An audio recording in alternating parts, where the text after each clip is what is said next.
This season I've decided to explore some waters near Blandford. I fished around there for many years, for decades. In fact, the first place I ever fished on the Stour was at Blandford. That was 50 years ago. I didn't catch anything then, but I went back and I've caught a fair few fish there. So I'm exploring some different areas, ones I've not fished for years, in some cases decades. And for one of these visits I decided to take the cameras along, and as it is often the case this time of year, the leaves are falling. It's mid-autumn, we've had some rain, there's a bit of a tinge of colour in the river, which is wonderful to see, a little bit more flow than the stagnant conditions we had earlier in the month. So there's a bit of flow, a bit of colour, but the downside is the leaves are coming down in showers almost, and this bit of river runs more or less from west to east and the wind is southwest. So what that means is the river's going one way and the wind is coming across the river through the gaps in the trees and coming in towards me, but it's not a strong wind, it's just a breeze, and not too bad. I can cope with that. What I couldn't quite decide was the best tactics. I'm a great fan of fishing with bread punch on the Stour, especially on the upper Stour in the winter, in the autumn and winter. But I also wanted to hedge my bets, so I took some maggots. And the first swim I fished, I set up with a little crow quill that takes the equivalent of about 6 or 7 BB. It's got a small tungsten olivette. You can't beat them for this sort of fishing. A couple of shot just below that, one just above, a small shot, and then a small bulk, and then a couple of number 8s pinched together with a size 16 barbless hook. So using a reasonable sized punch, but not the biggest, but not the tiniest either. Because I'm carrying quite a lot of weight, I decided that it might be an idea to just take some ordinary brown crumb and not fish with gross gardons. And that was a bit of a mistake. The brown crumb I've got at the moment, I haven't been using this bag very long, does seem to mix up quite stodgy, and that's what it happened. It becomes almost like a paste. I wasn't that impressed. Anyway, I started fishing and it was apparent that there's still some weed on the bottom. I got a fairly clean run.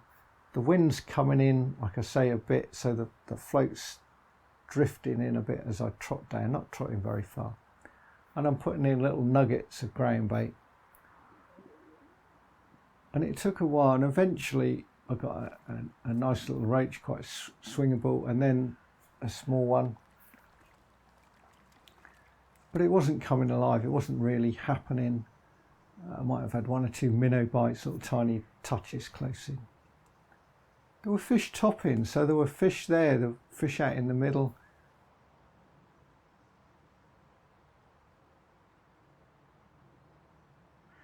There were small fish topping, possibly tiny chublets or dace.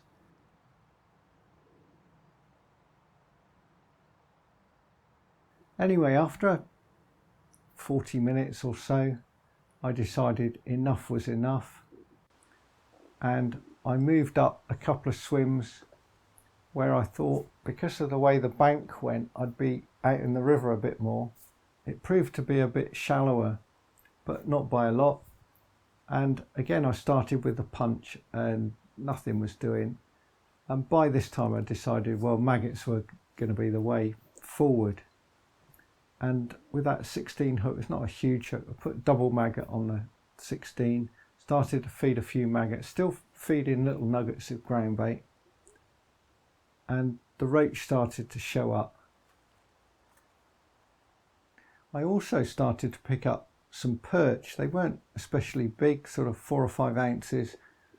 Nice little fish, plump sort of perch with the roach. And then I wondered, I was getting little touches, I wondered if the 16's all very well for a bread punch, but back in the day when I fished maggots a lot, we often used a standard hook was a 20 and quite often fished a 22, and I've got no qualms about fishing a 22 if I need to.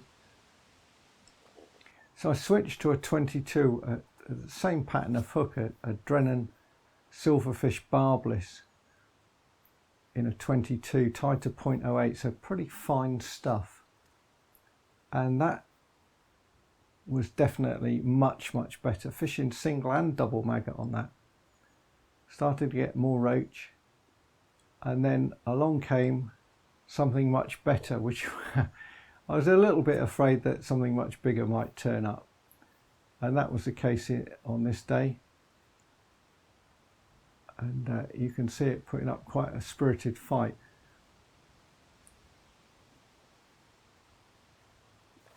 I had a fair idea what it might be, the way it was hugging the bottom, going deep. Fortunately, the weed had gone. Back in the summer there was lots of ribbon weed down and other weeds along this stretch.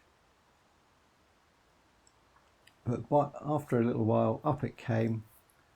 After one or two more plunges, a lovely perch, best I've had this season. In fact, I've had very few perch this season on the rivers. It's only on this stretch that I've had a few before, and this one went £1.50, so that was a nice fish to get. And after that I had some more perch, quite a few more roach. Best roach of the day was probably 5 or 6 ounces, nothing special.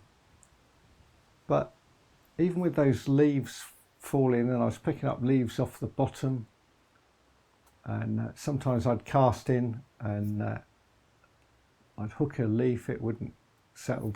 The weight was quite useful. That bulk weight tended to pull the line down through past the leaves fairly quickly and keep out of the way of the leaves.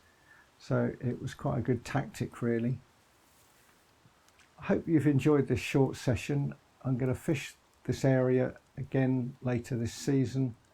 I've already lined up some stick float fishing on another day, and there are 1 or 2 areas that I'd like to fish that I've driven past many times and never actually got round to fishing. So when the conditions are right, I shall return to those and see if I can find some better fish. Until then, it's goodbye for now.